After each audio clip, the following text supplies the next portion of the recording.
ખંડ વિસ્તારમાં આવેલ જયેન્દ્ર જયંતીલાલ નામની જે ફર્મ છે ત્યાં આપણે ચેકિંગ હાથ ધર્યું છે અને ત્યાંથી આપણે ગ્રાઉન્ડનટ ઓઇલ લૂઝ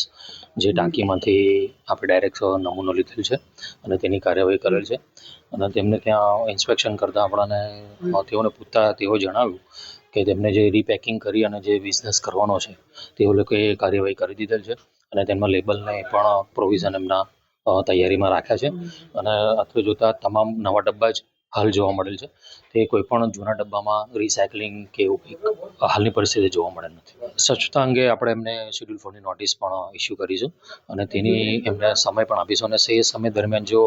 એમને પાલન નહીં કરે તો તે અંતર્ગત પણ કાર્યવાહી કરવાની ખાતરી આપીશું. હાલ અહીંથી આપણે ગ્રાઉન્ડનટ ઓઇલ લૂઝનો નમૂનો લેવાની કાર્યવાહી કરેલી છે. હાલ અત્યારે ચોખંડી વિસ્તારમાં જે સાયનાથ એન્ટરપ્રાઇઝ છે ત્યાં આગળ અત્યારે ઇન્સ્પેક્શનની કામગીરી ચાલી રહી છે અને તેઓ સેન્ટ્રલ લાયસન્સ ધરાવતા હોવાથી ઇન્સ્પેક્શન કરીને તેમને જે તેલના ટીનના યુઝની ગાઈડલાઇન છે તેનાથી માહિતગાર કરવામાં આવેલા છે અને તે લોકો જે રિસાયકલ થયેલા ટીન વેચે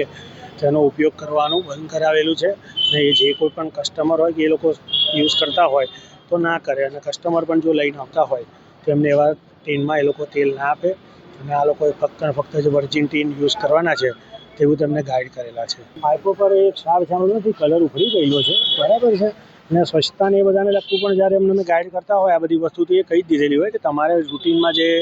સેનિટેશન ને ક્લીનલીનેસ મેન્ટેન કરવાની હોય તે કરશે એ લોકો. ફૂડ સેફ્ટી એન્ડ સ્ટાન્ડર્ડ એક્ટમાં જે પણ પ્રોવિઝન્સ છે, રૂલ્સ રેગ્યુલેશન અને સેક્શન એ પ્રમાણે કામગીરી